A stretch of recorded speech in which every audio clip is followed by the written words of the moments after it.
What up, world? Welcome to another episode of the BrandonJaneauShow. As you know, I am Brandon Janeau, and like always, all podcast platforms everywhere. BrandonJaneauShow. Social media, Instagram, and Threads. Brandon Janeau, just Brandon Janeau. Together, you don't have to space it. It's just Brandon Janeau on Instagram and Threads. Facebook, the Brandon Janeau Show on Facebook. I was about to say the Facebook. Lord Jesus, I sound old as a motherfucker. Oh my God, I sounded. Woo, shit, that shit. I, I always gotta put a the on the. That shit was crazy. Um, and of course, YouTube channel, and TikTok, social media, TikTok, uh, Brandon, Janeau Show, Brandon Janeau Show together. Uh, yeah, Brandon Janeau Show on TikTok. So go subscribe to all of those things. Hope you guys subscribe. I gotta get back to dropping vids and everything on social media. Well, I do it on TikTok. I just don't do it on Instagram as much as I used to. But I gotta get back to it. But yeah. Um. Oh yeah, I have a Twitter. I have a Twitter. I've been trying to get it to be Brandon Janeau Show, but Twitter's assholes. So it's B Janeau. It's at B Janeau on Twitter, X, whatever the fuck they call that shit. You go there, subscribe. I'm gonna start trying to post stuff on there too. So try to get that back into a rhythm with that. Try to get some shit going with that. But yeah, yeah. I hope you guys enjoy that. And of course, YouTube channel. It is Brandon Janeau Show. Go subscribe, comment, follow, comment, like. I do comment back. I got 196 subscribers. I never thought I'd get to that point ever in life. That would be the thing. So yeah. So yeah. My 5 year anniversary of my podcast is also Thursday. So these episodes are very, very, very different. I'm not gonna do. If I could do anything, I'm probably gonna post something on just social media and do a video on my phone and just post it. Cause I have no time for do a whole nother celebration episode. That shit just not gonna work. So let's get. So thank you for subscribing, following, and everything, man. Appreciate it. Go hit me up on all those places, man. YouTube channel Brandon Janeau Show, TikTok Brandon Janeau Show, Threads, Instagram Brandon Janeau, and of course Facebook the Brandon Janeau Show, and Twitter B Janeau. So you guys enjoy. You like my new logo, by the way. Shout out to my brother Beeline for doing the logo for me, my background. Yeah. So let's get into it. Tonight's wrestling life. Oh yeah, wrestling life. Been putting it off. I need to do it. I need to goddamn do it. So tonight I'll be doing my top 10 list. You already know I do my top 10 list of anything I do. I start from 10, go all the way up to 1. Talk about why I love this so much. It is my top 10 wrestling matches from a particular wrestler. And tonight, it's none other than the one and only Mr. Voice of the Voiceless himself, the best in the world. Mr. 434 days as WWE Champion himself, Mr. CM Punk. Straight edge, bitch. Straight edge. CM Punk is one of my favorite wrestlers. If you ask any kid in the 2010s that was watching WWE, we all were CM Punk fans. I was a CM Punk fan when he was in ECW. I was a super huge CM Punk fan when he was in ECW. I loved him. I loved the kid. I loved him right out the gate. I was like, yo, this dude is amazing. Um, he looked like a ECW guy. He looked like a RVD, Sabu, Tommy Dreamer, Taz, Bam Bam. He just felt like ECW. Like he felt like the reincarnation of ECW. Like, yep, that makes sense. The fact that Paul, and then on top of that, he was a Paul Heyman guy. I was like, I knew it was something about that guy. I knew it was something about that guy. Paul Heyman literally stuck his neck out on the line to get this man a job, kept this man in ECW. Literally was gonna build the entire new ECW around just CM Punk. Got fired because of it. It's nuts. CM Punk is one of the greatest examples of changing where you're at. He changed the definition of what WWE was at a particular time where WWE was starting to become PG. It was PG. He crossed the line, the line so many times. What made me a CM Punk fan was amazing. He was amazing in the ring. At ECW, he wasn't as on the microphone as much as I thought he was when I was younger. I thought he was on the mic a lot, but he wasn't really on the mic too much. Once he got to the straight edge society, and then he got to be CM Punk out of the new Nexus, and then he became the best in the world, WWE champion, 434 days, CM Punk. Shit got different. CM Punk is one of the best. So, of course, I got to do his matches. He's one of my favorite wrestlers of all time.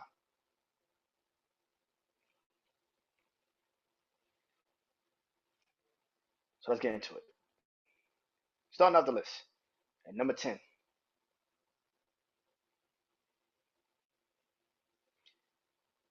is one of those matches of the 434 days. And that is CM Punk versus Dolph Ziggler at the Royal Rumble in 2012 for the WWE Championship. I absolutely hated the CM Punk and what's his fucking name? Johnny. I fucking hated that storyline. I hated it. I loved it when I was a kid because authority figure, anti-authority. Of course, you're a teenager, so of course you're like, yep, that storyline fucking works for me. But as I've gotten older, I've realized how fucking much I hated that fucking storyline. You know why I hate it? Because then they try to recreate it with John Cena. And I love John Cena. John Cena is one of my favorite wrestlers of all time. But the reason why CM Punk shit was so organic because that's really CM Punk. And you can't just force John Cena to now be, CM Punk and have that same aggression like CM Punk. It just wasn't gonna be there. And I feel like that was the thing about it. Like,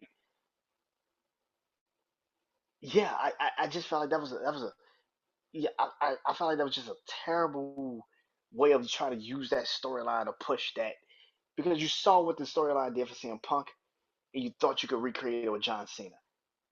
You couldn't. CM Punk was different. But we got one of these matches out of it. Dolph Ziggler is a hell of a worker, one of the best workers probably in wrestling history.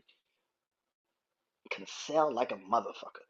But when they got in the ring, they had amazing chemistry, man. They had incredible chemistry.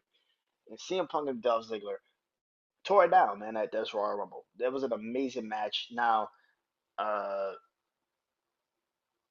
Johnny was John Laurinaitis was the special guest referee, and this is around the time when they were trying to fire him, which I still to this day think is the most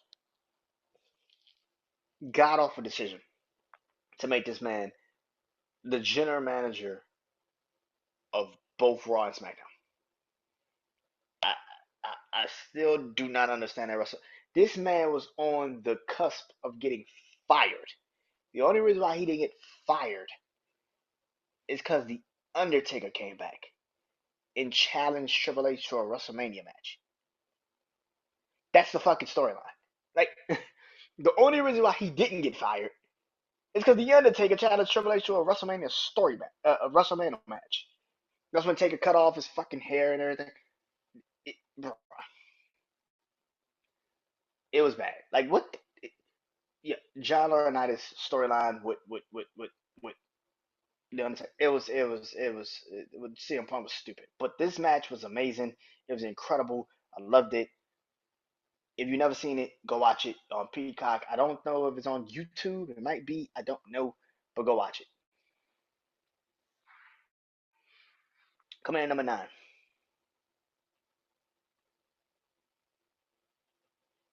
I gotta give it a little bit more time to breathe. But CM Punk versus Drew McIntyre at Bash in Berlin strap match. Listen, I know it just recently happened. I know people sit there and say, well, CM Punk got way better matches than that. Well, yeah, you're probably right. But to me, this was the first time I saw CM Punk since being in WWE, back in WWE. He looked like he finally understood WWE. It was like his second match. And this was the best one. I needed to see if CM Punk could continue to wrestle like old CM Punk. He's not old CM Punk. He will never be old CM Punk. I need to stop thinking that people could become what they used to be. He's never going to be that. But what he was in this match is what I needed to see. And it was a good fucking match. It wasn't like it was a bad match. It was a good fucking match. It, it's one of my favorite matches that he's done because I haven't seen him in a minute really wrestle a match like that. So I love that match very much. And number 8, it is CM Punk versus Randy Orton at WrestleMania 27. This was a good match. Like a really good match. Like a super, super good match. I love this match very much. I thought Randy Orton did his thing. CM Punk, this was the CM Punk tries to go for like a flying elbow, and Randy Orton caught him for like half the distance from a fucking ring, and RKO'd him. This is like maybe the best match on that entire WrestleMania. Cody Rhodes and Rey Mysterio had a really good match too. I'm not gonna lie, that was a really good match. And of course Triple H and Undertaker. But this was it was like 3 matches on this fucking WrestleMania card that I could physically say I loved. Edge and Alberto Del Rio was actually really good too. I'm not gonna lie, but this was a really good match, and it showed how extremely well CM Punk could work with anyone. And of course, it's Randy Orton. When the fuck have you ever seen a bad Randy Orton match? So yeah, coming in number 7, it is CM Punk versus Jeff Hardy for the World Heavyweight Championship, SummerSlam 2009, TLC.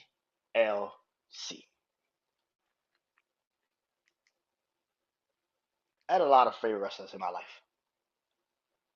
These are 2: CM Punk, Jeff Hardy. When they finally wrestled each other, you know what's funny? If anybody had, I can't remember which one. It might have been SmackDown versus Raw. It might have been.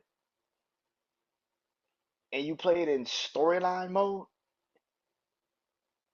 and you know they used to have you could pick who you wanted, what storylines you wanted to pick and stuff. You know this was a storyline in wrestling, right? In the WWE game, CM Punk and Jeff Hardy. This was a storyline. I can't remember who was the heel. I think it might have been CM Punk. Or was that CM Punk? They were battling, and it was no, we were CM Punk, and Jeff Hardy was the heel, which sounds absolutely wild to say now. But it was a video game, so of course. But this was a storyline in a fucking video game. So to see it actually play out in real life, and CM Punk was the heel and Jeff Hardy wasn't. But to see it play it out actually in real life was crazy. And I was like, man, that'd be funny if they did that shit in real life, and it actually happened. So yeah, but the match is fucking phenomenal. Everybody knows this match is one of the best matches probably ever. I mean, it's fucking phenomenal. Jeff takes that big ass spot where you go climbs on that tall ass fucking ladder and swanton bombs off of the ladder onto CM Punk through the announce desk. Yeah, that shit was incredible. Best fucking match ever. And the fact that this is actually the headliner of the SummerSlam, a SummerSlam that John Cena and Randy Orton fought in for the WWE Championship. Yeah, yeah, that's crazy. Coming in number 6,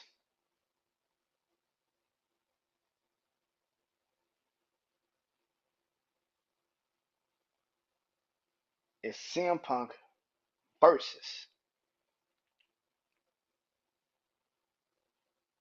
Chris Jericho at Extreme Rules 2012. I love that match at WrestleMania. but I felt like it was a little, you know, this match was crazy. Chicago street fight, extreme rules. They beat the living hell out of each other. It was amazing. You couldn't ask for anything better than this.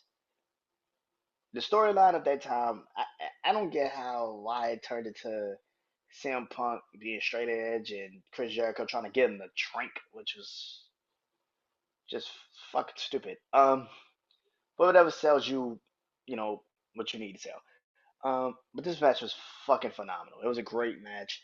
CM Punk and Chris Jericho went out there and had a hell of a fight. Um, they had a great chemistry. They had great chemistry. I think they only well they wrestled again later on in Extreme Rules. A couple years later. I think it's the same thing, a street fight. I think it was. But yeah, this was a great match, man. This was a really great match. You already know. Like every time I do something like this, gotta recap before I go into the top five.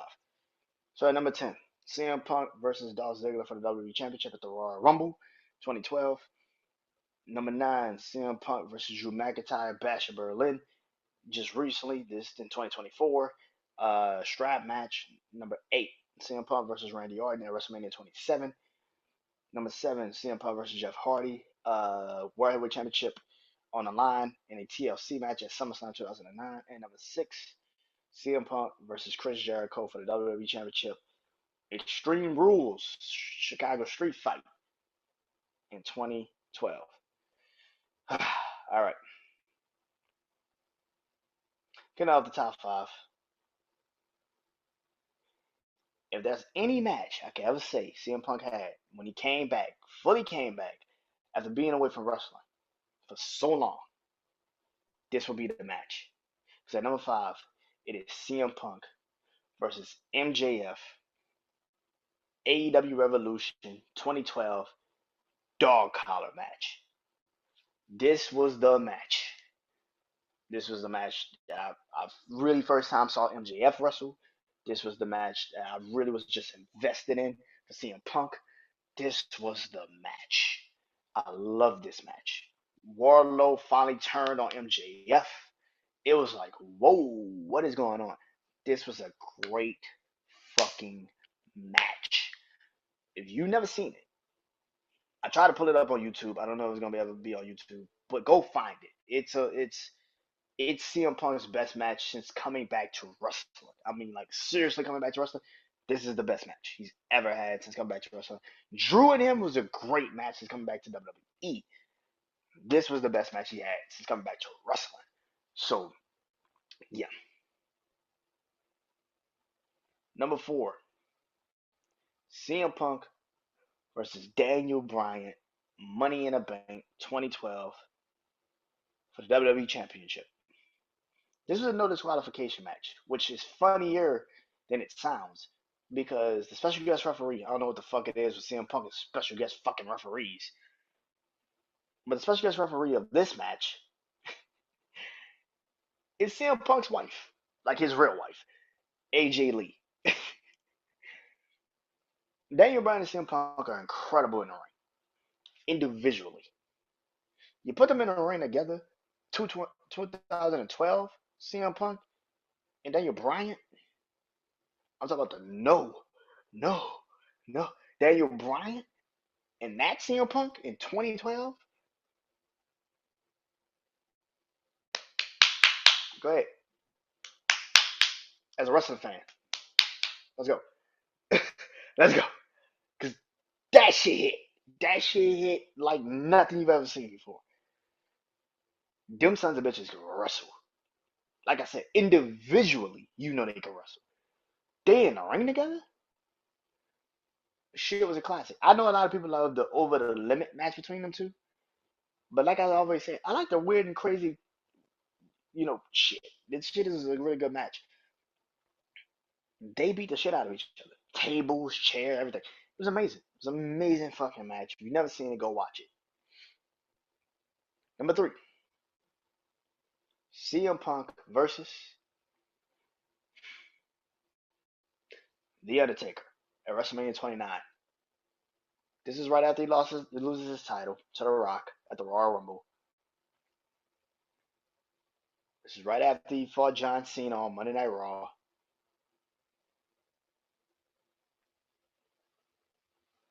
His only other option was to fight The Undertaker.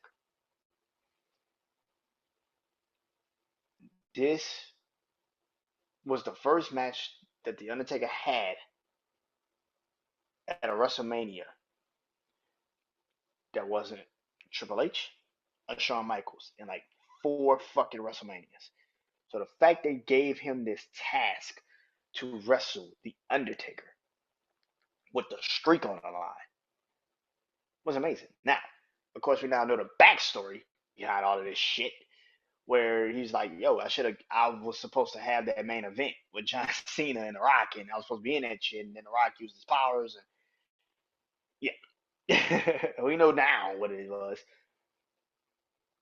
But man, if they would have wrestled, this was a great fucking match. CM Punk needed this match. Taker needed this fucking match. It was incredible. It was a great fucking match. It was an amazing. This was an incredible, amazing fucking match. I loved it. I love it to this day. I'm watching a man walk through NXT right now. So it was one of the best matches. This is really one of his last real matches in WWE. So yeah. And number 2, CM Punk versus John Cena. For me, they have 2 matches in my life that I love from CM Punk and John Cena. 2. Obviously, it's the Money in the Bank 2011 match.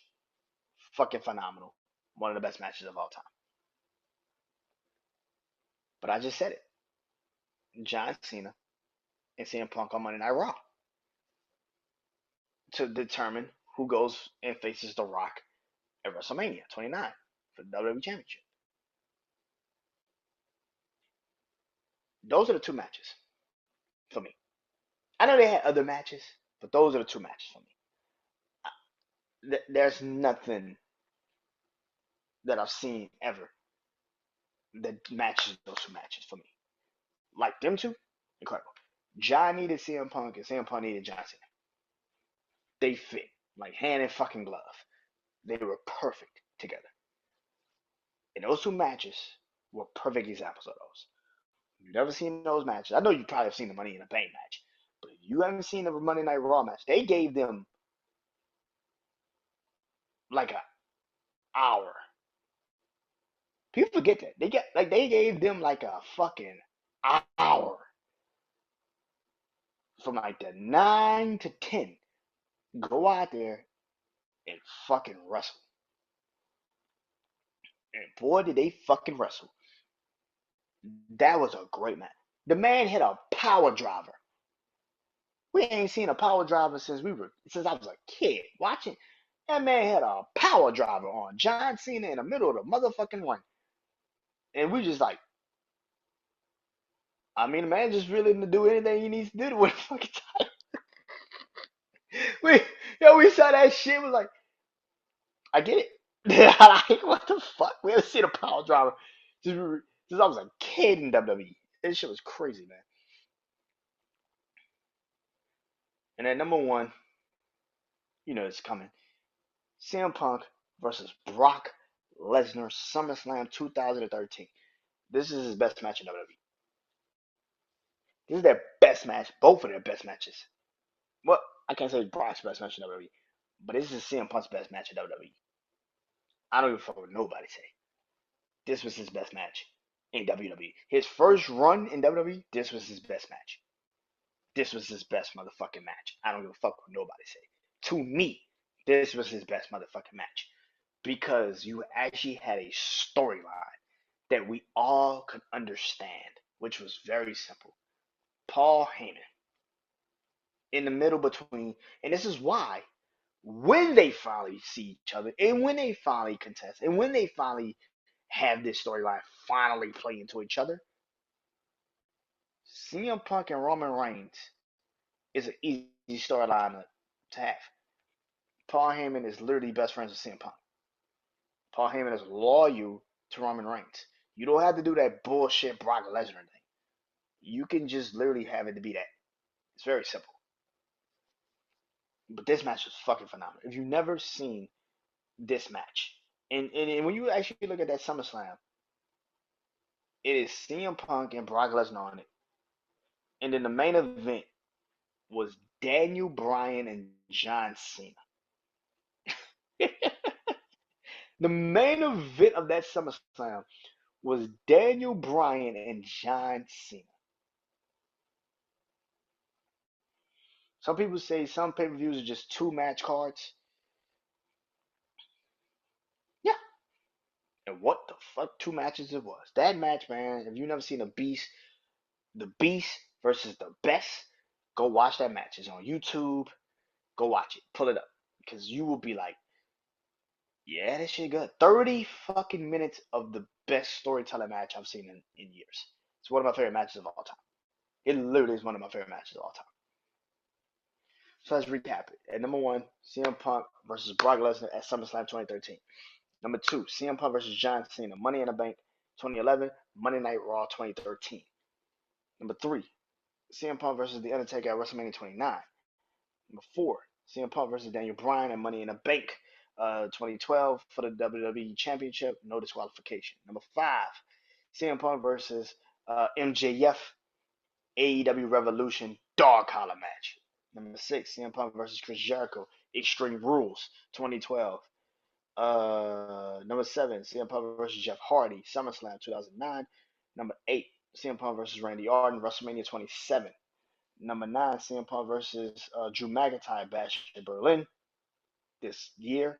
And of course, number 10 is CM Punk versus Dolph Ziggler at Royal Rumble 2012. Hope you guys enjoy this episode. I'll talk to you guys soon. The debate is coming.